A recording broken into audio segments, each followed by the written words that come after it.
Welcome back, boys. We're going to explain two things today. One, how good is the energy region set? And two, how much energy region do you need? Now, let me explain.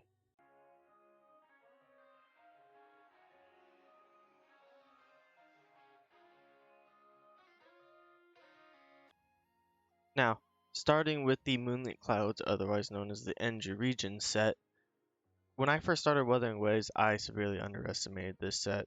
I was like, energy region, who cares? I'd rather just have the elemental damage boost, get a huge big boost to elemental damage and just move on with it. Fire set on fire set, electric set on electric set, whatever. But then recently I went back and I read the 5-piece effect for Moonlit Clouds. Let me pull up the bigger description. When you use your outro skill, increase the attack of the next resonator by 22% for 15 seconds. So what does that mean? Most of you should know what an outro skill is, but basically when you charge your, I believe it's Conceto, I probably mispronounced that, and you swap to another character, the character coming in does intro skill, the character leaving does an outro skill. So basically when you do a fully charged swap, you're going to be buffing the next unit that comes in, which is pretty huge. But keep in mind, when you're running the Moonlit Cloud set, you are missing the damage boost on uh, the sub DPS if you're running on a sub DPS, because they'll be missing out on that elemental damage boost. So the question becomes, how do you know which set to use? For example, you have the healing set, you have the Moonlit Cloud set, you have the attack set that no one uses, and then you have all the elemental damage sets. So specifically focusing on Moonlit Clouds today, the main people that will use Moonlit Clouds is either a support or a sub DPS. Now the support, you're most likely going to be using the healing set because it's a team-wide buff instead of an individual if your character heals. Now, for example, on me, on Tauchi, I'm using the Moonlit Clouds instead because one, Tauchi only heals herself. She doesn't heal the team. So I'd rather get the shields. So I want energy regen just for the ult. Ult doesn't help the shields, but energy regen helps Tauchi a lot more than healing does. So that's my logic behind it. But what about, let's talk about a sub DPS like Yin Lin, right? Do you run Moonlit Clouds or do you run electric damage? Now, it really depends on what playstyle you run. Because when you run Moonlit Clouds, you're leaning more towards a Genshin style of gameplay where with more energy regen, you get more ults. Now, with energy regen, it doesn't affect your Concerto skills, like your outro intro. However, it affects your ultimate. And because you can use more ults, you'll be able to charge your meter faster. So, Moonlit Clouds does, at the end of the day, lean more towards a Genshin Impact type of game. But the best way for me to describe it is you get through your support and sub DPS faster. So that way you can get to your main DPS and you can kind of just stick with your main DPS and just auto attack with them. Versus if you're running a elemental damage set, you might run into instances where you don't have enough energy to charge your meter or use your ult. So you're saying they're auto attacking on a sub DPS or a support that you don't really want to be auto attacking with. So that leads into the second point of this video. How do you know how much energy regen you need? So Tao Chi, she needs about 30 to 60%. I went above and beyond.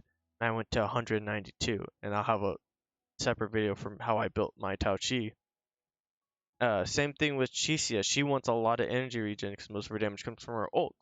I am severely lacking in energy regen. And Verena is about the same thing as Tao Chi.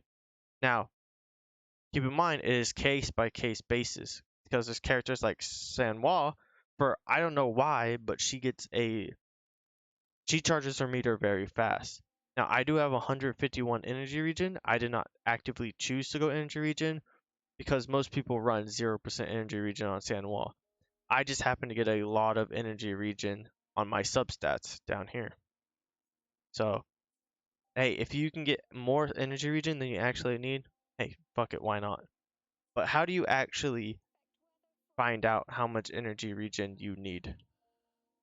Now I'm gonna have a link to this website down in the description. I did not make this website, but this is from pridewind.gg. Um, Obviously, the best way to find out how much energy regen you need is to do the testing yourself, right? Or find a trusted source. I'm not going to sit there and test every single one of my characters. I'm using this website is what I usually use, and I'll go back and I'll fact check, right? I'll go through and build the energy regen and I'll play with the character and it feels like I'm waiting a long time to get my ult, then I'll probably look to get more energy regen. But this website is a good baseline for you, right? So this page right here is Tauchi, for example. They put the 30 to 60% energy regen recommendation, and then they go ahead and explain it. Here we can go to the characters on the left side of the screen, and we can go look at someone else, Sanwa, right? We go to build, and we scroll way down, and we can look at right here. They put 0% energy regen. Keep in mind the energy regen they're putting right here, as they say, energy regen already has a value of 100%. What they're showing right here is what they recommend on top of that. So I'll have this link down in the description. You can go through and look through the different characters yourself. And keep in mind these are only recommendations, right? At the end of the day, you build your characters however you want to do. I just wanted to highlight the Moonlit Cloud set today and to bring attention also to energy regen, and it's kind of like speed checking in Honkai Star Rail the way I see it. Because you don't, if you have too much energy regen, then the investment you did into energy regen you can use towards damage. But I yapped for quite a while, so I hope you'll have a good day. Don't forget to like, comment, and subscribe.